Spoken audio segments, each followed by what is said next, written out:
ladies and gentlemen, welcome to NJPW Puroresu Review. I am your co-host, NJC. Right over here, it's the ever elegant princess. It's Melball. How you doing, Melball?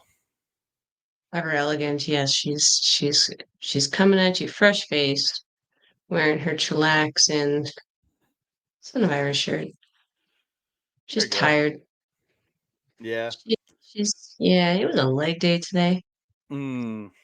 Could have been better. Could have been better.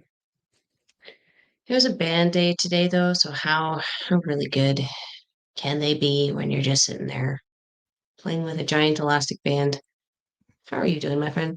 I'm doing pretty good. The back at work today, so working away, just making the money, and just existing.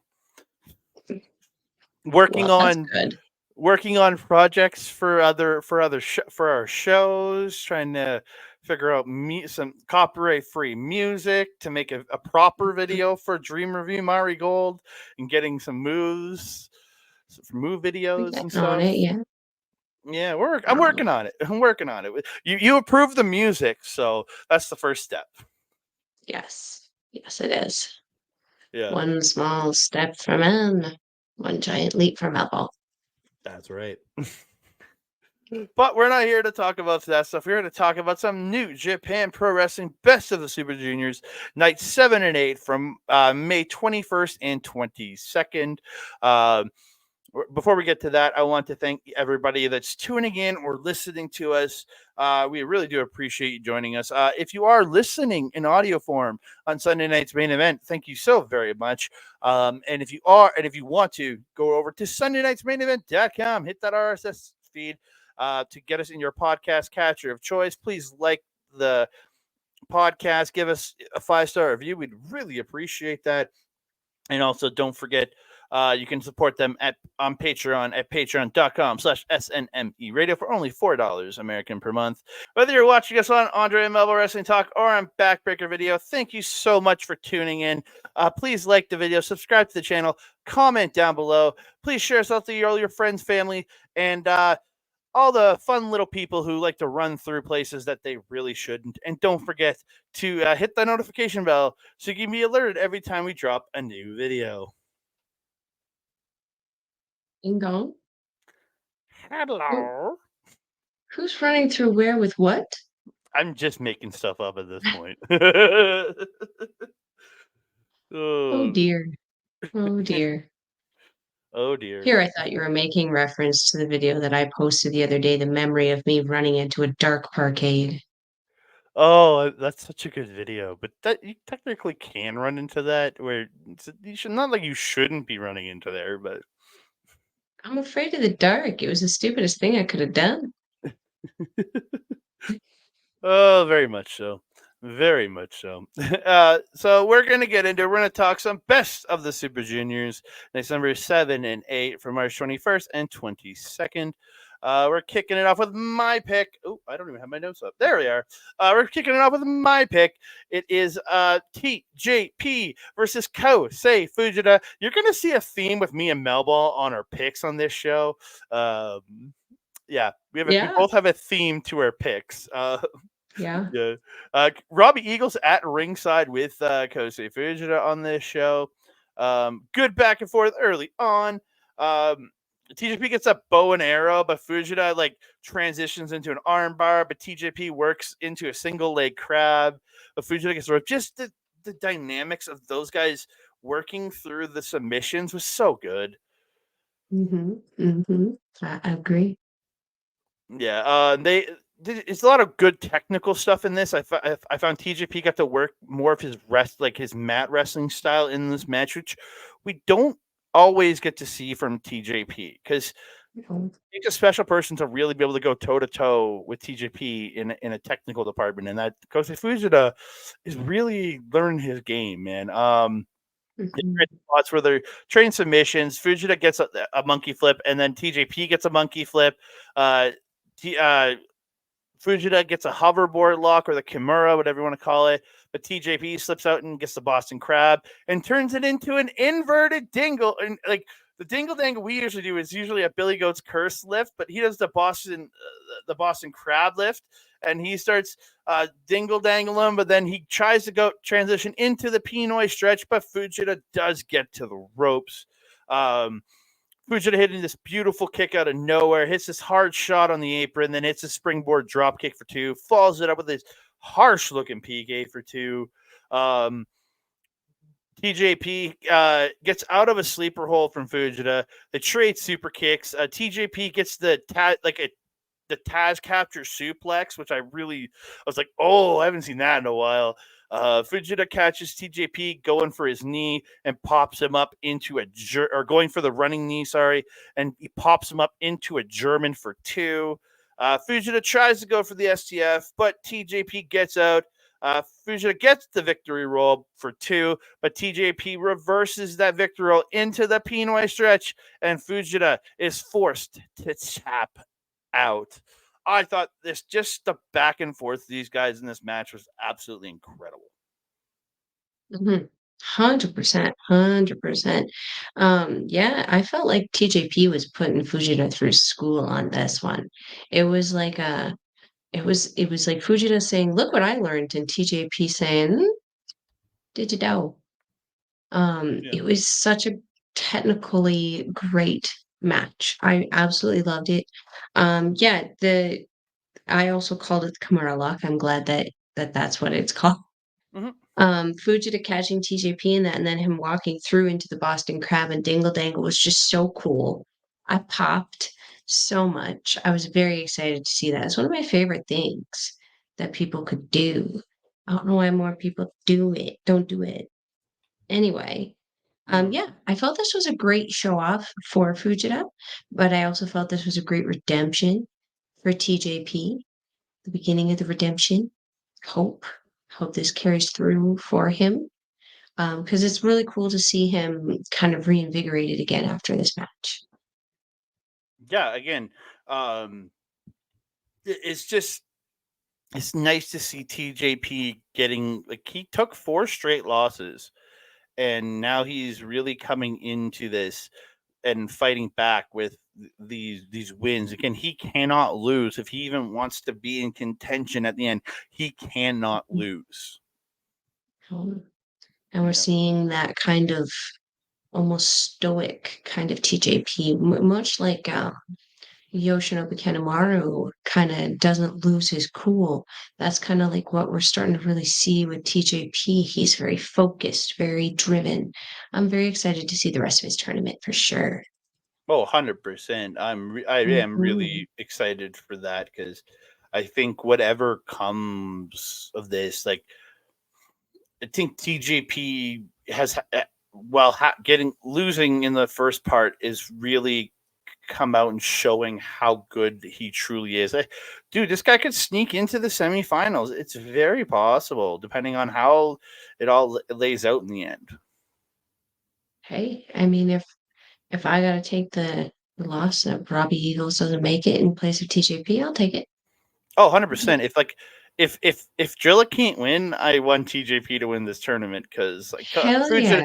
Fujita's out. I know that. I'm resigned to that fact. But, like, TJP can sneak in and take this tournament, especially now that his partner has gone down for a while, at least a couple months. Like, and that sounds great to me, man. Like, yeah. Yes, they always have that Cinderella story I've always mentioned, so this could be that. This could be it. Let's hope. Let's hope. But we're going to move on to Ibushi versus Clark Connors, and this is the return of the angry, I don't give a shit, I'm going to beat the hell out of everybody, Clark Connors. Yep.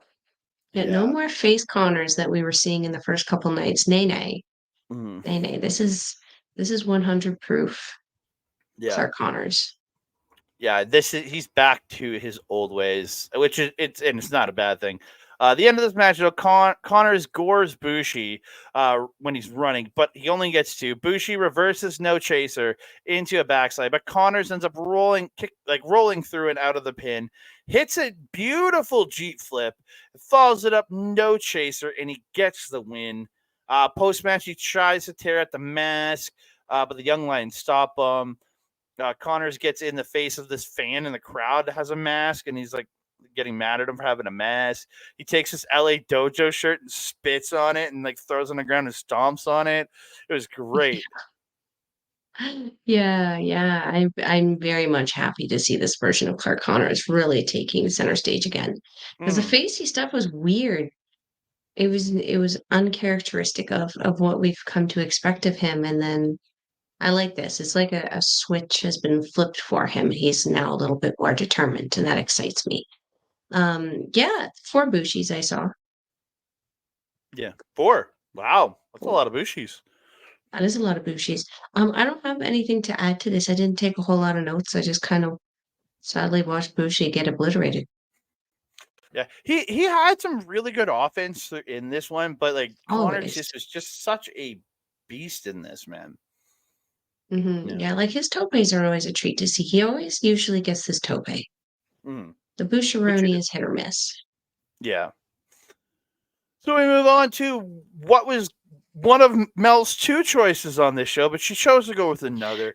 It's Hayata versus Blake Christian. This match was absolutely straight fire. I thought these two, I think they gelled super well together in this one. 100%. 100%. The chemistry from like both of them for each other was like just it Mm. was perfect from the moment they came out and got into the ring together. Absolutely perfect. Loved it. Yeah. The end of this matchup comes up. Blake gets a haluva kick in the corner. He does that. He puts the arm on the rope with Hayata standing. He comes off the top, stomping on the arm because he's been working the arm the entire match, and then hits a ripcord Spanish fly for a 2. That looked phenomenal. Um, Yeah. so Blake goes up, goes for the 450, but he lands hurting his knee, which Hayata has been working on the entire match. This is where they end up trading a bunch of pinfalls, and Hayata just tucks him in on a pin. 1, 2, 3, and Hayata steals the victory here. Yes. Mm-hmm. Yeah, this one, oof, this was a great match. I'm really enjoying like both of these guys are new to me via this tournament. I've always kind of known like Christian, like from his first kind of bout with the strong Mm-hmm. brand. Um, but like this version, this is a great version. The all heat stuff where he's just beaking at the crowd. He comes out, he's like, "Oh, we're clapping for me, we're clapping for me." Fuck you. And he's flipping people off. And it's so good. It's so good the heel work he does. There was this like roll through that he did when he was working the arm off Hayata, where he like Hayata was grabbing the rope and Blake rolled through and then like back rolled into a kick onto the arm and then Mm-hmm. followed it up with right here some kind of backbreaker where he kind of jimmied his knee a little bit more. He had the arm hooked behind the back. I don't know Mm. what kind of hold that is. You're usually really good with those. Um, there was also that point at where's the when you pull both of the arms back. What's that hold called? I'm not exactly sure. I just always call it a double arm stretch, but Well, it when he mean did that with the post, oh on yeah. Hayata. That looked really, really nasty. He was just really healing it up this whole like, and it was 2 heels. It was a Mm. heel versus heel match, but it was so good because the chemistry and the charisma that both of them had, they were able to maintain their heel status while still popping the crowd and giving them an amazing match. Yeah, I really liked this match. And like Andre said, this was my second choice Mm. for match of the night. Yeah, this was the other one I was considering. Mhm. If it wasn't TJP and Fujita, this that you and me both were like, I think we both had that thought of this match. It was just, yeah, he Yeah. did that back roll into or that roll into the double kick, right? Is that what we're talking about? Yeah, And then he hits on that the back, arm, yeah. and then he does the backbreaker to the bad knee. I was just like, Mhm. and then he does a Fosbury flop, hurting his knee even more. I'm just like, Jesus, man, I mean, no risk, no glory, right? it's true. It's true. We move on. Fourth of 5 matches on this show. It is Mhm. Titan versus Kevin Knight. I wrote down this is the flippity dippity match of the night. It really was. Oh, these two are flying everywhere, all over, just Mhm, dodging each other throughout too, which was really cool because you mhm, don't see a lot of guys dodging Teton, but Knight doing it was so good, and him like coming through and flying around Teton was very impressive, man. Um, mhm, yeah, Teton gets a great backdrop attempt or backdrop off the pendulum spike DDT attempt when he goes up, and then Teton just like and just shoves him backwards, not letting him hit the yeah, DDT. I loved it.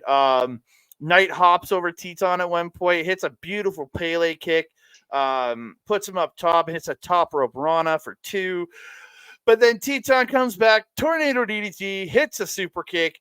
He goes up, hits that top rope double stomp for 2. He applies the immortal and gets this, and then modifies into the straight jacket choke. And Knight is forced to tap out. Knight was getting very close to the ropes before he got the straight jacket in. he was. Yeah, yeah. He was because he's so long-limbed, that Kevin Knight, that it takes less distance than most than a Bushi, for example. Um, actually, which missed in that tornado DDT thing was he went from the tornado DDT into that belly suplex. Mm-hmm. Where he kind of like lifted him up and then Yep. dropped him, and then the thrust kick. It was Yeah. a very Sorry. impressive combo. No, it's fine. It's just it adds to the impressiveness Mm. of what it is that Teton is able to do, and he certainly gave up a massive size advantage in this match to Kevin Knight. Like Kevin Knight is so tall and Teton's so little. It's Mm. it was so good though. I really also like the sportsmanship end where Kevin Knight and Teton shook hands, congratulated each other. 'Cause they had a great match. I Oh really yeah. like that angle. Not a lot of people do the kind of sportsmanship like Kevin Knight did in that situation. Very good. Very cool. Yeah, like almost essentially following the code of honor in a sense, or it's code of honor. You respect Yeah. and Teton very much is that because in you see it in Mexican wrestling in lucha libre they do give the respect angles Mhm. before and after bouts. So Unless you're Ultimo Guerrero, yeah, then well you hit people with your little leather loincloth thing. I don't know what else to call it. That's what it is. It looks like a leather loincloth. Certainly I not a lo- skirt. I love pro wrestling. I do too. We move on to the main Oh, event and Mel's pick of the evening. It's Yoshinobu yeah. Kanemaru versus El Desperado. This is a match of Kanemaru working the arm and Despy working the knee. Mhm, Kanemaru cheating throughout, removing the corner pad. Then he takes Despy to the floor, runs him shoulder first into the post, and then snaps the arm down onto the floor. Back in the mhm. ring, he tosses Desperado through the turnbuckles into the post from inside. Um, or sorry, he ran him like into the exposed buckle, attacking the arm and shoulder. I think that's what it was there. Yeah. Desi ends up fighting back, gets a drop kick to the knee, gets the dragon screw out of the corner. It looked so good. I gets a this modified death lock on the knees where you're not a figure four, but you tie it up in a different way. Cody Rhodes used to do it. It had a different name, another word added onto it that I just don't want to say anymore.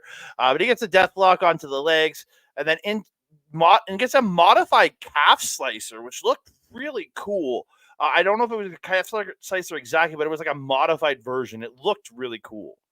Mhm, mhm. Was that when they were like he was trying to get out of it and smack him, and he was just smacking him back? Yeah, they were doing that, and then he flipped him over and pulled like almost a calf slicer out of it. And this is where Kanemaru Yeah. started going for the ropes. Yeah. Yeah. Um Kanemaru gets a standing Kimura and he pulls him down on the mat.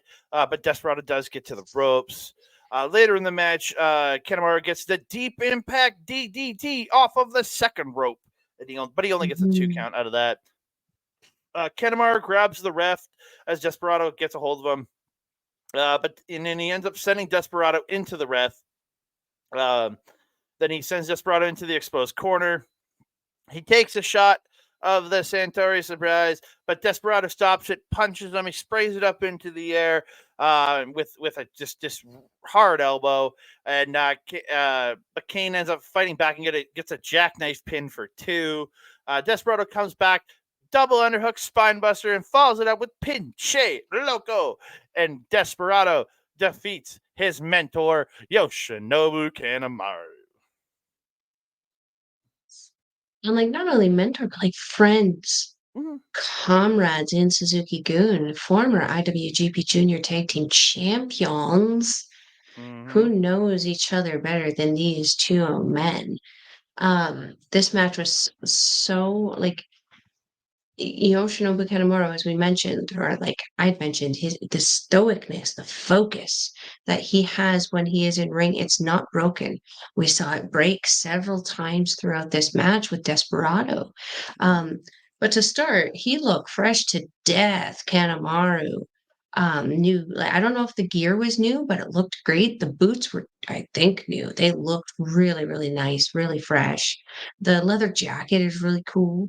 He had a nice new haircut. He looked like this picture kind of makes him look a little greasy. He looked like he had just like it sounds weird, just had a facial or something. Like he looked clean, he looked healthy, he looked happy, he looked ready to go. He's been bulking too. His arms are looking great. Like everything about him looks like a perfect professional wrestler. Even that shirt. I like his new shirt. Like the skeleton with the mohawk do that he does and the bottle of whiskey, it looks super, super badass. Um, Desperado hesitant to get into the ring. Obviously, I mean, untrusting of the person behind him. I was honestly surprised that Kanemaru actually let him get in the ring. I would have thought the second Desperado turned his back that he was gonna like eat him off the apron or something, but he didn't. Surprised. Um, And did you see the bruise on Desperado's arm, his right arm? Not even the arm that Kanemaru was working. It was on his inner bicep there, and it was like the size of a softball. Like it was almost his entire bicep. I Jeez. just guys, from someone I'm sure you can relate. From someone who's had a bruise in a high mobility muscle, that Mm-hmm. issue is going to hurt with any kind of subtle movement. So knowing that he was going through so much even more pain on both arms, because Mm. Yoshinobu was working the left one. This was on the right. Poor guy. Um, mentioned the shirt already. Desperado. Yeah, Desperado. Going after Kanemaru targeting the arm, definitely a change of pace. Mm-hmm. We've been seeing him really targeting the legs, setting up for that figure 4 finish. And it was not really a thought for him in this one. The arm was really more the story in this, which I thought was really good because it kept both of them from like rolling around on the mat a lot. Not that that wouldn't have been interesting to see. Both of them have a very interesting technical background. It's just with the technical awesomeness that we had with TJP and Kosei Fujita earlier, it might have been a little off balanced to have two banger straight up technical matches. So I like that how they did that subtle change and it ended up taking the match in a completely different direction. That deathlock that you mentioned, I really liked. Again, it frees up the arms to be able to like smacky with each other, which I appreciated. Um, I really liked Kanemaru's comeback. And that was actually the moment where I actually thought Kanemaru was going to take it, especially when he hit that moonsault. Because he Mm-hmm. doesn't always hit that moonsault. And usually when he does it is a finisher for him. So it was really cool to kind of see him get that fire up again. But I really also enjoy Desperado's sign offs. They're just very simple. Like I didn't have the translation because neither Walker Stewart or was it Robbie? No, this show was Walker on his own. It's the next show that they had Okay. Robbie. Yeah. Oh, okay. That's where I got confused. Yeah, Walker doesn't know. She's not terribly fluent yet. Sure he's on his way. He is learning. He's talked Yeah. about that he is learning. He's doing the apps to learn. He's also Mm, working with the Japanese guys who are fluent in English. He's perfect. working with a lot of them to learn Japanese. So again, which is smart. Absolutely. It's just when they're kind of doing a closing out of the show, they're not going to slow it down for the sake of, Mhm. it's going to be hard when you're first learning, and I get that. But yeah, short, sweet, to the point. Thanks for coming, I guess. Toodaloo. Great sign off. Toodaloo, toodaloo, mother. You know Toodaloo. what? Yeah. So that was the end of the May 21st show. We're gonna go into the May 22nd show. Hiromu has the night off due to Akira having to pull out of the tournament with the knee injury. So this is the first show post knee injury for Akira. Giving a And he speech. was on Japanese commentary. I was going to say that he gave a speech just saying, essentially saying sorry to the crowd that he couldn't be part of the show. And then he ended up joining the Japanese commentary. So at least he was out there for the night, Mhm. just support, right? Yes.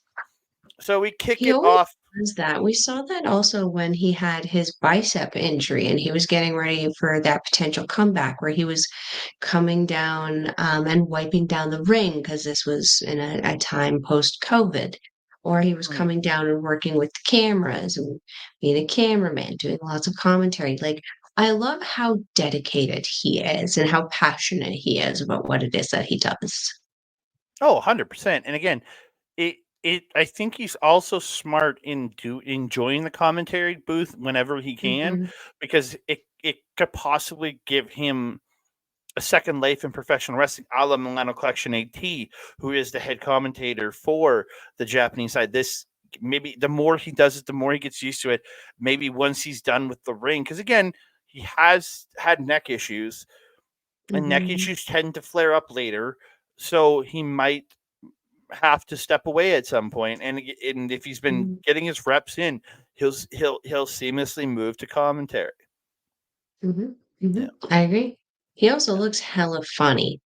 I've not heard the commentary, but I've seen some of the, like, images and video clips that have come out of it. He just looks utterly hilarious. Mm. I wish I understood it. We gotta learn it. Yeah, I only know basic phrases right now. So we kick it off with Teton versus Kosei Fujita. The end of this match came with it. I thought nice little different flavor to the way Teton usually kind of has his Bret Hart 5 moves of doom. That how he finishes a match, Mm, right? It's what it is. I'm not giving the guy crap. He hits the lariat through the ropes. He goes to the top, but he ends up missing the stomp. And Fujita hits a German, follows it up with a deadlift German into the bridge for two. And goes for another German. Teton fights it off.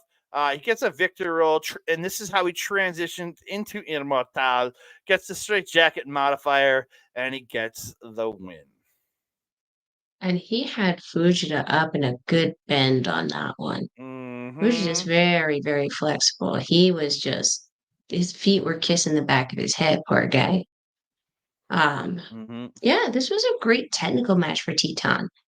He really kind of changed it up. He did have some like this high flying tendencies, but he did keep this pretty tame for what it is that we usually see with him, and I loved it. It shows the Mm-hmm. versatility, and I love Fujita. I love Fujita. I love how he's been treated. I love how he's being built. These losses are not impacting his credibility. They're helping it Mm-hmm. because he's going through the Super Juniors. Where are the other guys? Yeah, well, Narita was wreaking havoc in the US, Yeah. but Well, still. and the fact is, he's hanging with these guys too. It's not like he's going in Mhm, there and just getting beat down for an entire match. He's being dominant, and these guys are squeaking out wins on him. Things that so mhm, even in his losses, he looks strong. He's gotten a good couple strong wins in this too. So like mhm, again, we'll see where it goes. But like I think mhm. even I'll coming in tell at a you where lower. it goes. It goes to the IWGP Junior Tag Team Championships because one of the people that he beat is one half of them champions, and his partner Mhm. My pick be The the other half. other tag team's partner, who's also your pick. Yeah. So again, Fun little connection there. I would love to see them go after the tag titles. I really would. Give Eagles an extended. Yeah. Get Eagles to come over to Japan for a little bit, like on an extended run, and let them run with the tag titles for a while. I would love that. Heck yeah. Make it And happen. really for the next Tamashi event, you could have them be tag champs and take those titles to Tamashi and defend them down there. I think that'd be cool. Gato, fix it. We move on. Second match of the night. It is Mel's pick to win this tournament. Robbie Eagles taking on Dragon Dia. I thought Dragon Dia looked really good in this match. I think this is the best he's looked so far in this tournament. Like he never looks bad, but I thought Eagles made him look like he gave him a good bit. Dia got a lot in. Dia in the end match, Dia gets out of the turbo back pick and hits a crucifix driver for 2. Dia goes up to the second rope, but he is caught on the DDT, and Eagles gets a knee. It picks him up, knee breaker, hits a kick, hits that running kick to the head, the Hyperion kick. He hits a 450 off the top to the knee, like just to the knee. That was it. Just landed on the leg, and he applies the Ron Miller special, and he gets the win.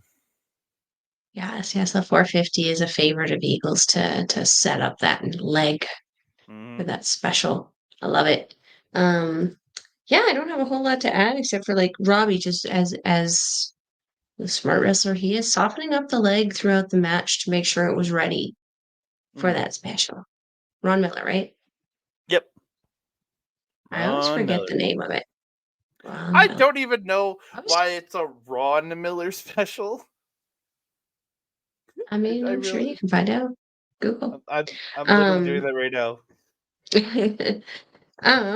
Yeah, I don't have a whole lot to add to this except for there was a DDT that Dia did on Eagles that looked phenomenal. Very, very high speed match. And Dia moves very, very quickly. Robbie Eagles moves just as quick, just a little quicker in this one. Very, very happy with this. Yeah. Oh, I thought that these two, and again, I think it like this kid keeps looking better and better every match. Like I felt the worst he's looked might have been the Drilla Maloney. While he did get a couple bits of offense in, Drilla basically just beat him from post to post. And even then he didn't look bad, but he looked not as strong. Yeah. I mean, those beatdown matches, it's hard. How do you make yourself look good when you're getting beat down? It's true. So we move on. It's Bushi versus Yoshinobu Kanemaru. Kanemaru. 3 Bushis. 3 Bushis. I loved his entrance I thought it was mask. 4, but I don't think the one was. I loved his entrance mask, the blue Venom mask. Yes. So good. Yeah. Love the uniqueness of each and every single one of his masks and how you do see a couple of his like really, really big ones, like the Native American one headdress. We see that one a little bit, and there's that one Venom one that he has with the big tongue. It's all way, way out. We've seen that one a few times too, but like he always seems to have a new mask almost every time we see him, and it's like crazy. It's crazy. Those things are expensive. Hello Kitty money. The end of He's this match. Money, that Hello Kitty money. The end of this match comes. Bushi hits a rewind kick, but Kanemaru stops the MX, tosses him into the ref. He uses the whiskey bottle to the knee of Bushi. He didn't take a shot for once. But he should have, because Bushi came back and missed him in the face, goes to the second rope, hits the MX, and Bushi beats Yoshinobu Kanemaru, just like it should be. All is right in the world. It really is. It really was. Yeah. What do you add? I loved it. It was a great ending. Kanemaru was as per usual working on that knee, but he was working on it in a different kind of style as opposed to like putting it in a ton of holds. He was more assaulting the knee. Lots of drop kicks, looks of strikes to it. Particularly while Bushi was moving. So he had to Hmm. come off the ropes and feed him a drop kick or just take him off his feet. It was really, really smart wrestling. This is why Kanemaru is the heel master, but just not heely enough Hmm. for Ibushi. Yay! Yeah. So we move on to the next match of the show, and it is Kushida versus Drilla Maloney. Now, these two have faced off, especially over this last year, in the tag team division, right? Mhm. Multiple times. But great little information from, I think it was from, I don't know if it was Robbie Eagles or Walker said this. These two haven't faced in a singles match in a few years, and the last time they did was actually on a Before the Impact show in TNA or in Impact Wrestling Oh, back before it rebranded. Yeah, that's just the last time they actually faced off one on one. Kind of cool huh. little some of the commentary. You get some cool little information. Mm-hmm. But the end of this match comes. It's a hard kick to the arm by Kushida. He follows an arm drag and he gets a cartwheel drop kick. He pulls the hoverboard lock, but this is where Drilla has the state of mind to like stack him up into a pin. Mm-hmm. And Kushida's forced to break the hold. Kushida goes for his back handspring, but gets caught into a sick looking Drilla killer, and Drilla gets the win. Yes. Yes. This was a Mhm. great match. Yeah, we were like I was hoping for a little bit more of a reinvigoration with Kushida, but I feel that this tournament has been a lot more solid for him than it was the year Oh. before. Mm. 100%. Um, yeah, with that Drilla Killer is just something he has been able to kind of pull it out of nowhere.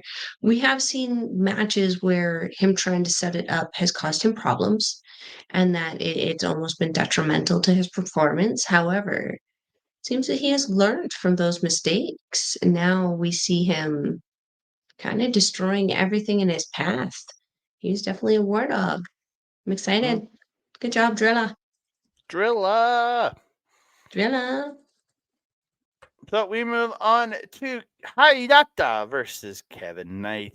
I thought this was really good. It can opens opposite styles, but I think Mhm. just gelled well together.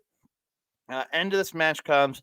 Hayata hits a shotgun dropkick, but Knight stops the tornado DDT, placing Hayata up top and hits that hop up top rope Rana. Looked really good. Knight hits this kick to the head, goes for the pendulum spike DDT, but Hayata reverses, hits the Shiomi impact, and Hayata scores the win. Mhm. Mm-hmm. Hayata has become a favorite of mine. He's like this quiet little riot. He's like the Mirai. He Hmm. he like he doesn't like I don't know if you've seen his backstage comments either. Like he's pretty quiet. If he doesn't walk on through, he is a man of very few words. And yeah, the charisma that he has and his ability, the versatility that he has to be able to work any style with anybody and have amazing matches. It blows my mind. No wonder he's their national champion. Yeah. Yeah.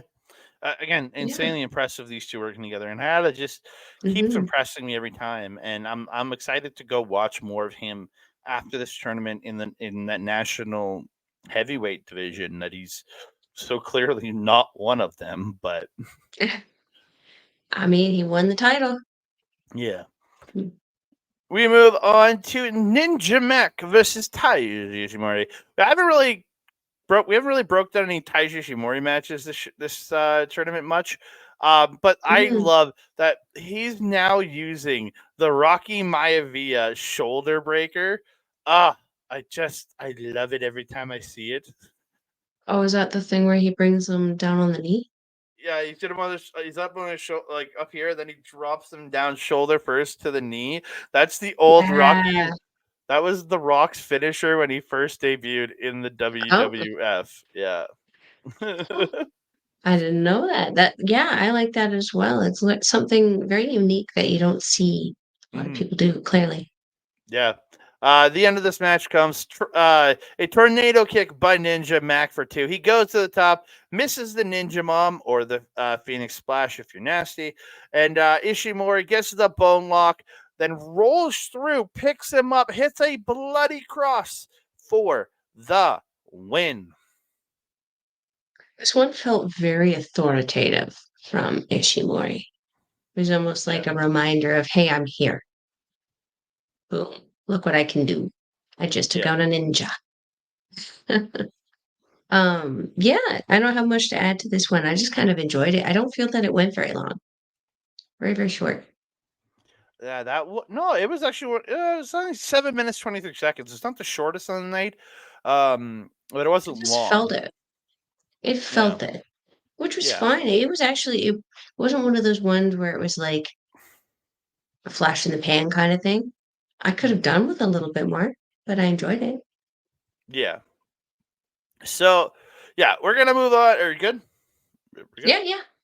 Moving on to Yeah. Mel's pick of the night. It's El Desperado versus Clark Connors. Connors bringing chairs with him, and he gives one to Despy, or tosses one to Despy, and they end up having a chair duel before the match. Hmm. They start brawling. Uh, they end up. Connors hits Despy with a Jeep flip. They brawl into the crowd. They're brawling all around the place. He tosses Connors tosses a barricade at Desperado.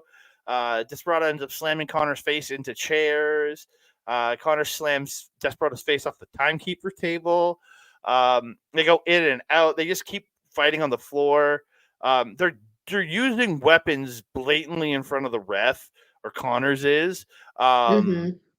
But the ref isn't seeming to do anything, which makes the end of this match all the more suspect, in my opinion. He hits a gore on the floor. They fight in and out throughout. Marty refusing to count pins in the ring at one point. I mean, Because Red Shoes has done the same thing, though. Remember? I'm not criticizing for it, but like he just watched him blatantly cheat, and he's like, no, I'm not doing that. Hmm. Desperado at one point goes for the pinche loco, but Connors reverses into a Rainmaker.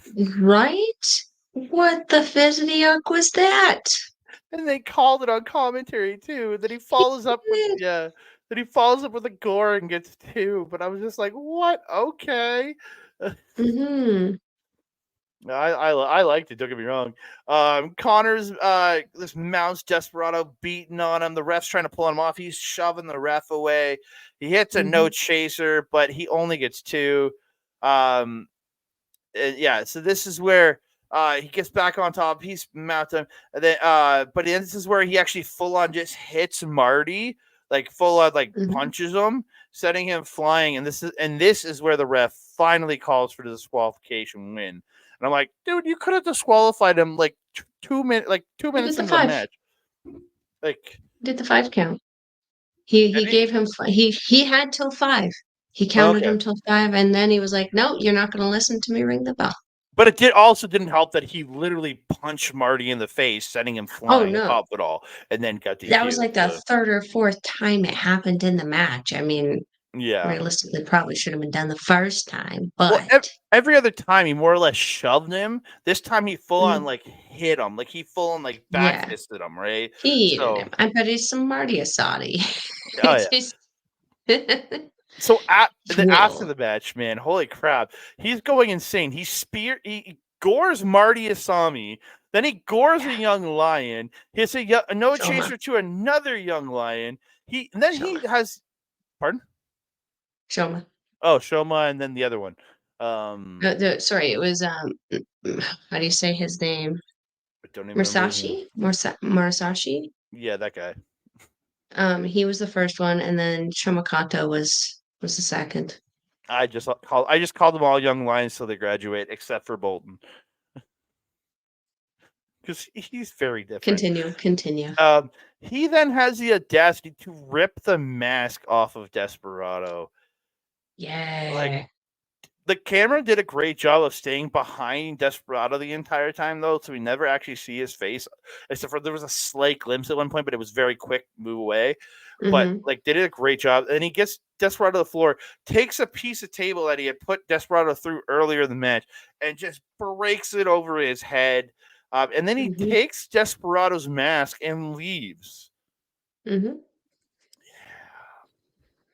Yeah. No bueno. No. No bueno.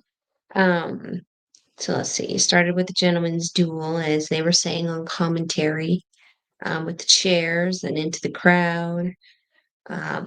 There's at one point where Connors kind of reversed a toss that Desperado was trying to do into the post.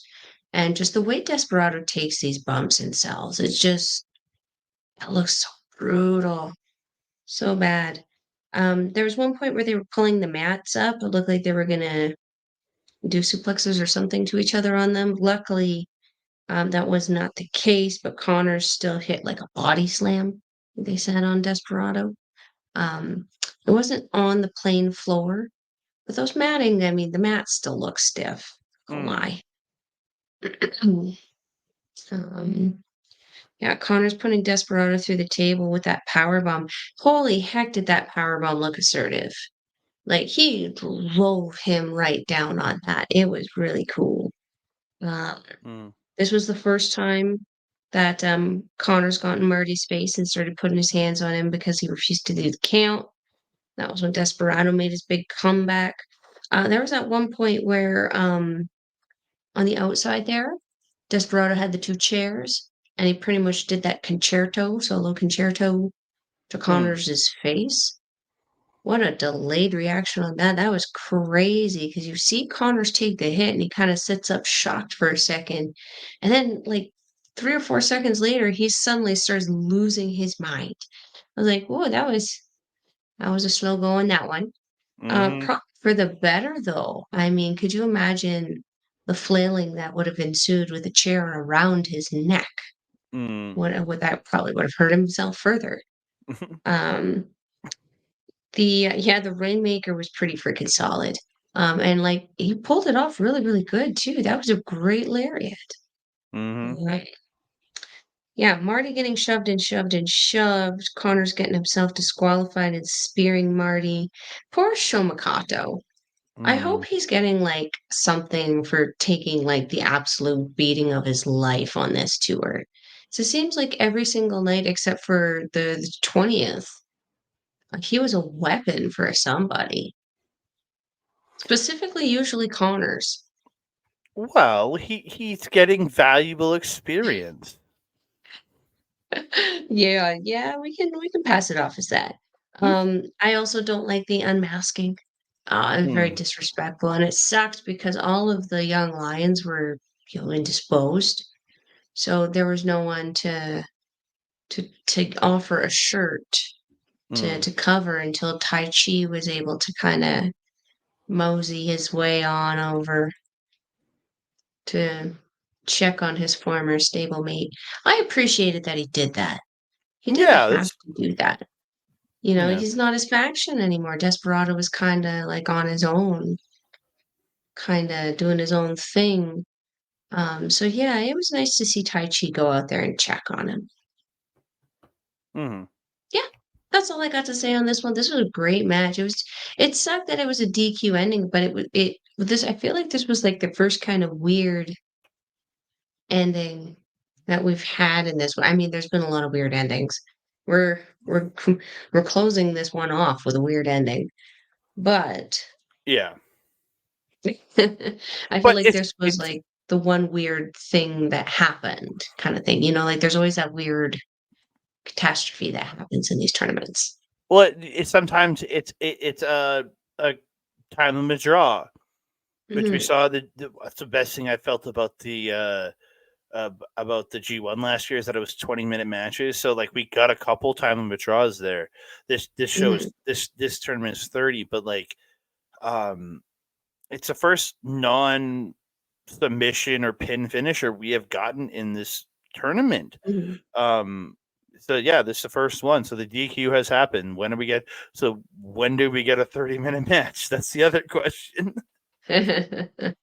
Yeah. You I think the right time, the right people will give us that 30-minute match. Yeah. Oh, 100%. 100%. We move on to my pick of the evening. As Mel picked Desperado on both nights, I picked TJP on both nights. It's TJP versus Blake Christian. Blake mockingly doing the United Empire symbol. I put the banner back up, by the way. I Um, noticed that. and but because they did team on the undercard a couple times, it was Mhm. him. It was TJP, Blake Christian, and Cal Newman teaming together. I think once or twice now. So it's interesting because he's just mocking at him because it's like, dude, like they did partner up. So Mhm. I mean, he's all heat though. yeah, Any kind of cheap heat, and like it's not hard against TJP. TJP is very beloved in mm, Japan. So yeah, like I remember when he first turned and he was the public enemy and like United Empire was still a heel, considered a heel faction and not so more neutral as it is now. hmm hmm Remember? Everyone would be booing Will Ospreay of all people, but still cheering for TJP. Because how can you hate this guy? you can't. You just Exactly. can't. You just can't. But You yeah, just so can't. TJP picking the leg gets Blake into the Romero special, and Eagles is having this like he Eagles is like cool with it. Like, he's like, yeah, like he's excited that his moves being that TJP's hitting as a move almost because I think it's because Mhm. he doesn't like Blake Christian at this point. He's more into it. I That would like be that. fair. Yeah, and then he gets him into a pin, but only gets two. Blake sending TJP to the floor, hits that Fosbury flop over the top, then flips off the crowd. Mhm. Yeah. Such a dick. So like they get back in, and Blake's been working on the shoulder, and TJP's like playing like his shoulders out of place, and he's like having to Mm. like, and the rest like stopping Blake, and he has to like put it back into place, and Blake picks him up, runs him shoulder first into the corner, which looked just rough. Then he has that Mhm. back roll kick, double kick to the arms, and keeps working it over. He gets the body scissors and the hammer lock together. Then turns it into a pin for two. Then he starts biting the fingers of TJP. It's like, dude, you don't know where his fingers have been. Don't you put it in your mouth. Don't you put it in your mouth. Was that when he made TJ do the bird and he started biting on his middle finger? Yep. Yeah, dick. Yeah. Later in the match, Blake gets the flatliner to the arm and an armbar, but TJP reverses into a P noise stretch. But Blake gets to the ropes. Later in the match, TJP stops a springboard and catches him on his shoulders, gets a detonation kick for two. I was super excited to see that. I love that movie. I just got to see one live this weekend by Soy Boy. Yeah. That made me happy. Um, Enziguri by Blake Christian into the spinning back kick by TJP into a Blake Christian super kick, and they both go down. The just the great stuff that they're doing was so good. Um, Mhm. TJP stops the super kick into a final cut, but Blake reverses the running knee into a beautiful Spanish fly and hits that running curb stomp, but TJP kicks out at like that 2.9994. Like just so close. Um the so Blake goes for the 450, and TJP pulls a cutter out of nowhere. Looks so good. TJP hits the running knee, only gets two. He goes to the top immediately, hits the Mamba Splash for the win. And you know what this means? TJP can come over to the US and challenge for the GCW championship. Yes. How cool would that be? Yes. That'd be awesome. Get some gold in the United Empire. Hell yeah. Yep. Let me get my notes. Probably need that. I really like the chain wrestling that these guys started with, keeping it on the mat for the first little bit. Shows off both of their skills there. And again, TJP, he's just kind of got this like perpetual bag of tricks that he can just pull stuff out. It's always endlessly surprising and fun and entertaining to watch his matches. The face wash by TJP initially denied by Blake Christian. I almost said the sin again. The facial was denied anyway the first time before that Romero special, but he was able to hit it not once but twice in succession later in the match, which I was excited about. There was this cute little thing. I say cute. It probably didn't feel too cute. Where TJP tried to do the shoulder gut thing through the ropes, I think it was the top and middle rope. And Christian kind of cut him off and ended up doing like a little crossbody flippy thing on him. Looked really freaking cool. What else? What else? There's a flip through. Oh, there's like a flip through mule kick, is what I wrote down by TJP, where he kind of rolls through and throws back his two legs into like a drop kicky kind of thing. As he's doing like a Really front, as he's doing like a front flip, he kicks him and then completes the front flip, right? Yeah. I really like how that looks. It looks so good. Just the connection, the timing, everything was just perfection. As far again, I remember watching that movie with Jeff Hardy for years. He did that for years. It was probably done by somebody before him. Though.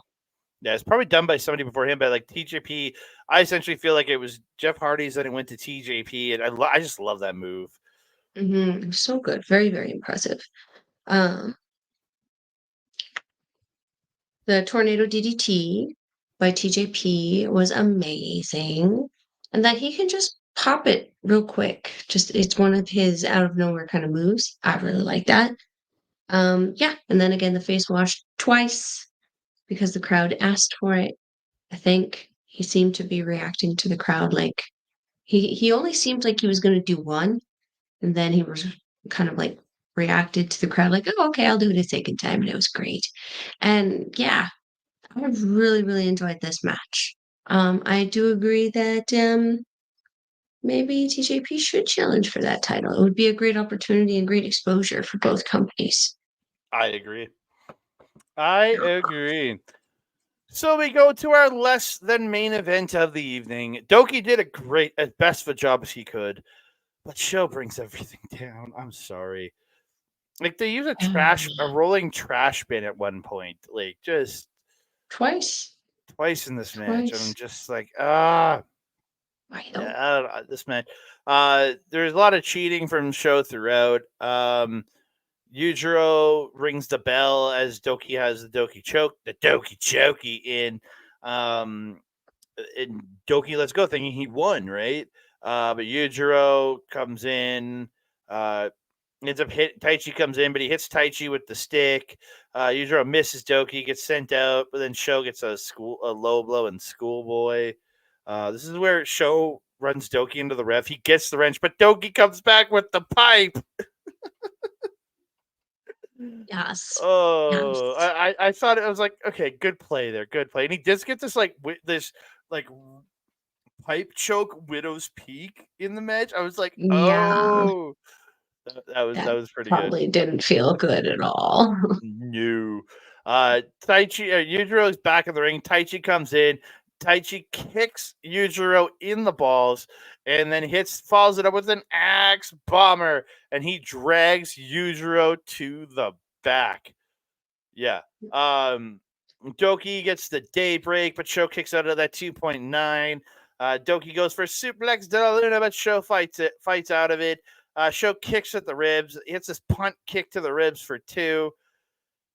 And then what confused me more than anything in this world, Sho finished this with a Drilla Killa. Like he got him up on his shoulder and brought him down into a Drilla Killa and got the win. He didn't set up a shock arrow. No, because he got him up onto his shoulder and just drove him down Drilla Killa style. And I was like, and he gets the win, and I'm like, okay. I mean, we're going to go ahead and say, real recognize the real, that Shock Arrow hasn't been doing it for him. The Drilla Killer doing pretty good for Drilla Maloney. But that is definitely a bitch stole my move kind of situation. Oh, yeah, for sure. Let's hope that Drilla can remedy this situation. Have a little tickety talk in the backstage area. Like I know that House of Torture is Bullet Club adjacent, but it doesn't mean you can be stealing people's moves. I agree. Yeah. I wouldn't call them adjacent, but I agree. Yeah. This main event just I don't know. I was having such a good time watching this show. 8 incredible matches, and then we got this, which Doki did as best as he could. I don't fault Doki at all, but like Mm-hmm. just show just this how and Kanemaru, while he is cheating, he does it in a way that still keeps it entertaining. Where He does it in a shows way that's really no different than what he's done in the past. is just outside bullshit is just ruining everything. Shenanigans. There's too Shenan- many shenanigans. It's like because Evil and Ren Narita are not on this tour, they're doing the shenanigans. He's the Mhm. shenanigans. And Yep. like the the face in this picture should tell you everything. The like over animation that he always does, it really does take away from his entertainment value. He's functioning right now at like a 15.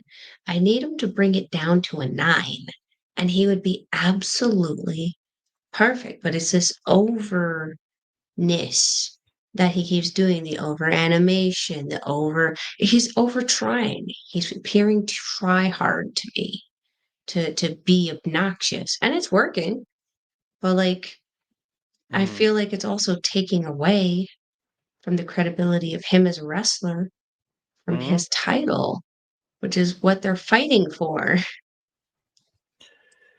It Yeah. is. It's So we're a gonna move huge on and point.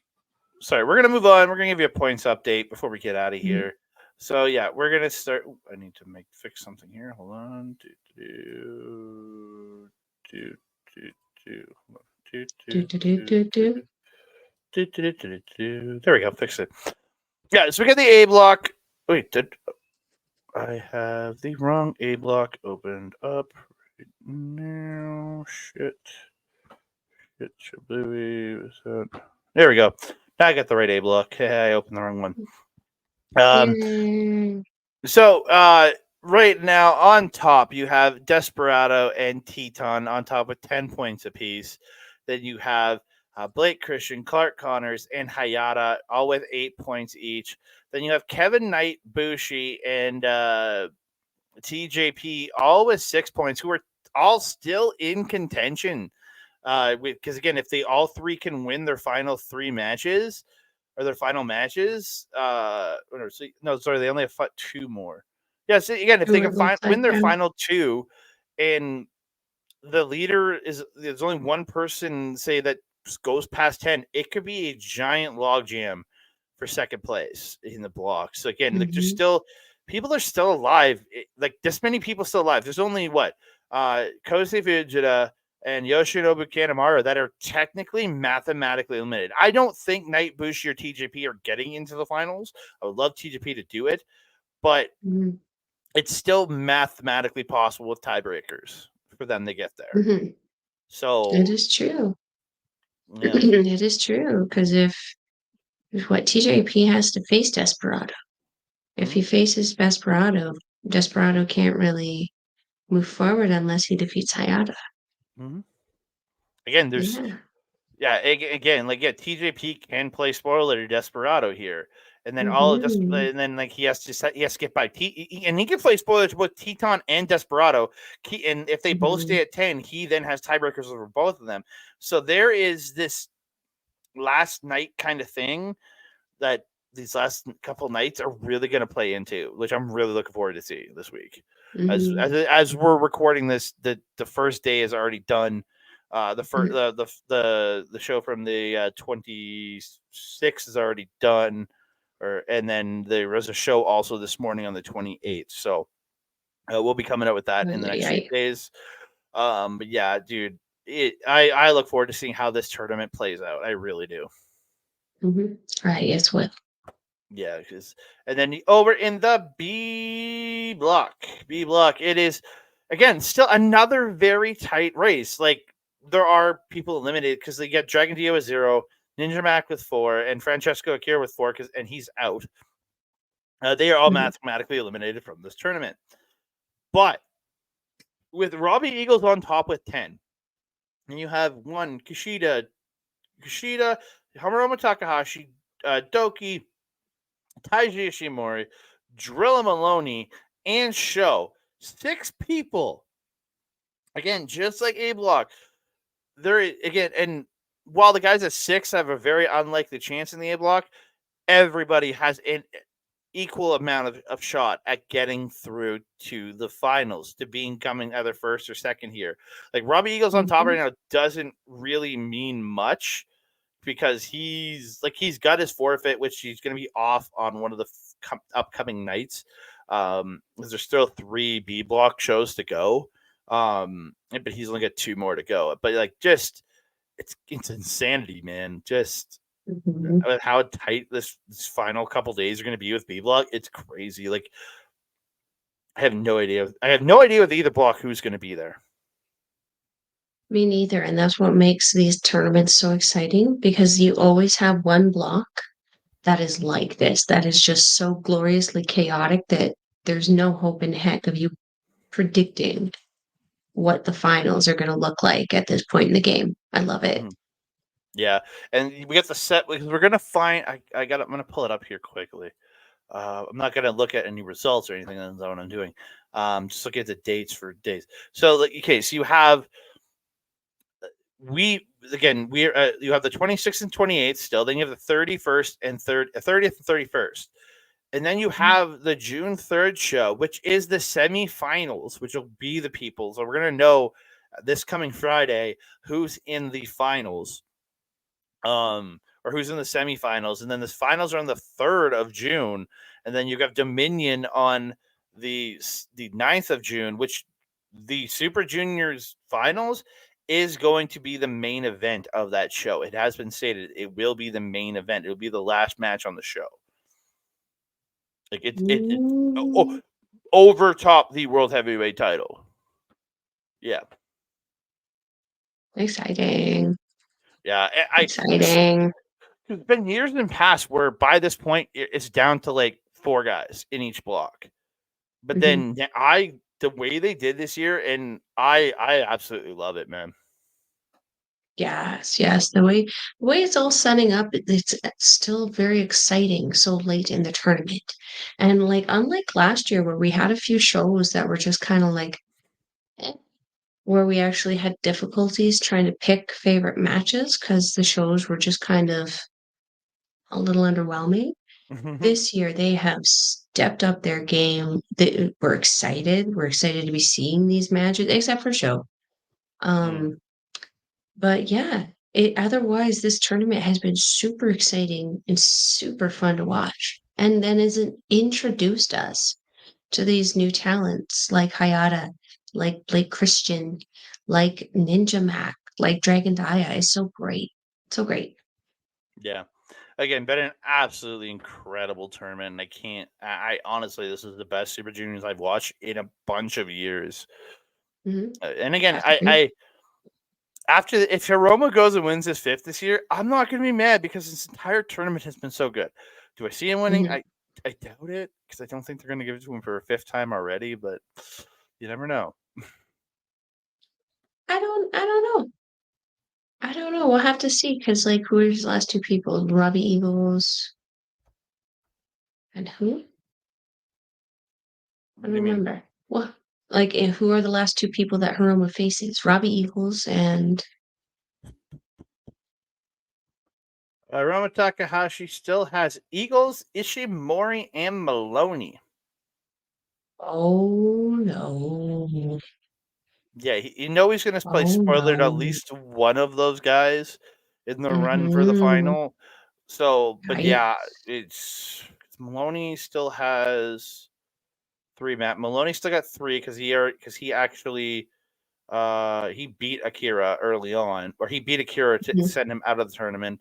Um, Yes. Eagles has 2 left because he gets one of he's got a forfeit win to Akira, and then Ishimori.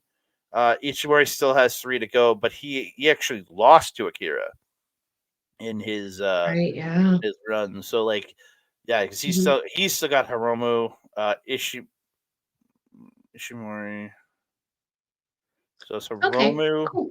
yeah, Maloney and Show. So Mhm. again, it's gonna be interesting to see how this Mhm. all plays out and who spoils who. I'm looking forward to it. I as well. Yeah.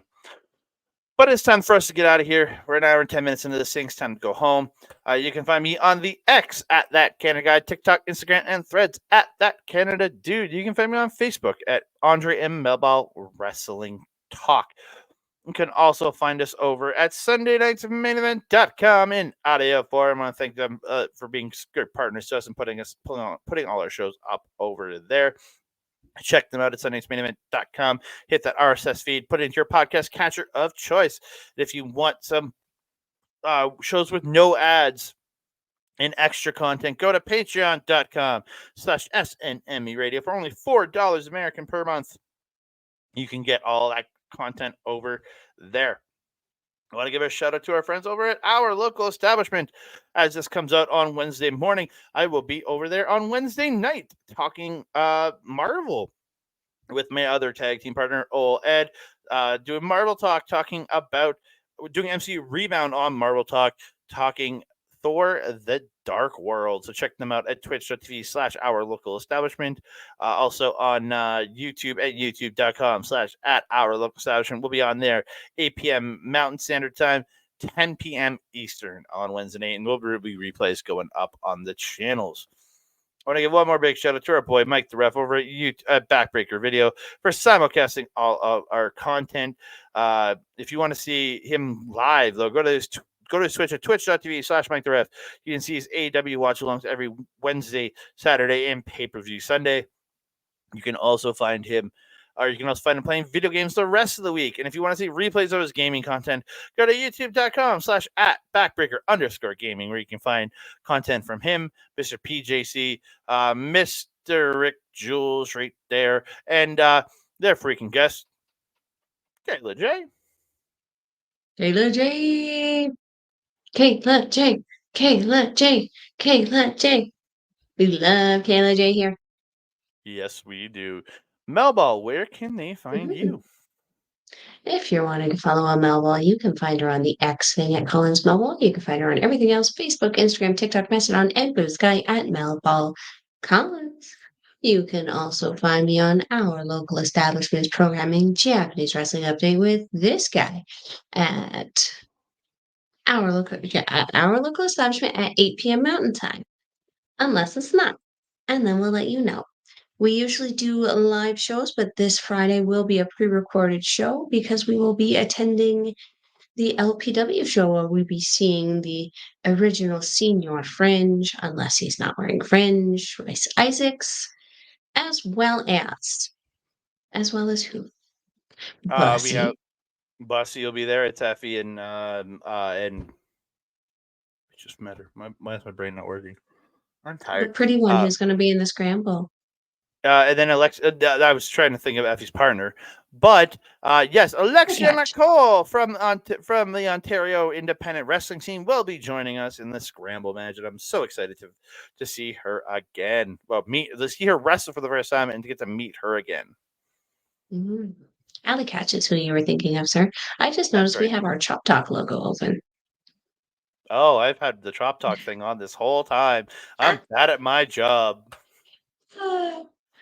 So, you can also find me at Astro Bizarro's YouTube channel where we do our show Ladies Wrestling Showcase, a show all about the ladies. We have some stuff we need to talk about because sounds like there's some stuff going down on NXT that needs to be talked about. Stay tuned to our socials to see when that is happening. If you're wanting to watch New Japan Wrestling, we will leave a link in the description box down below. It is njpwworld.com. It is 999 yen, or approximately 10 Canadian. Shout out Sean Spears, but it's more like 750. Still an amazing price to watch some amazing professional wrestling. Andre, my trusted friend and colleague, do you have anything else to say to the beautiful people? I want to say sorry for having the wrong background up the entire show. I apologize. And also want to thank each and every one of you for joining us here, whether you're listening audio form on Sunday night's main event, tuning it in. Please like the podcast. Give us a 5-star review. We really would appreciate it. And if you are on the YouTubes, whether it's Andre Melball Wrestling Talk, whether it's Backbreaker video, thank you so very much. Touchdown. Uh, Please give us a like. Like the video, subscribe to the channel, comment down below. Please share us out to all your friends, family, and all the great and wonderful people you have in your life. And don't forget to hit the notification bell so you can be alerted every time we drop a new video. Ding dong. Hello, but not at this hour. Yeah, it's a little late. Yeah. And that being said, I am your Melball. Over there is Andre. We will see you next time. Adios.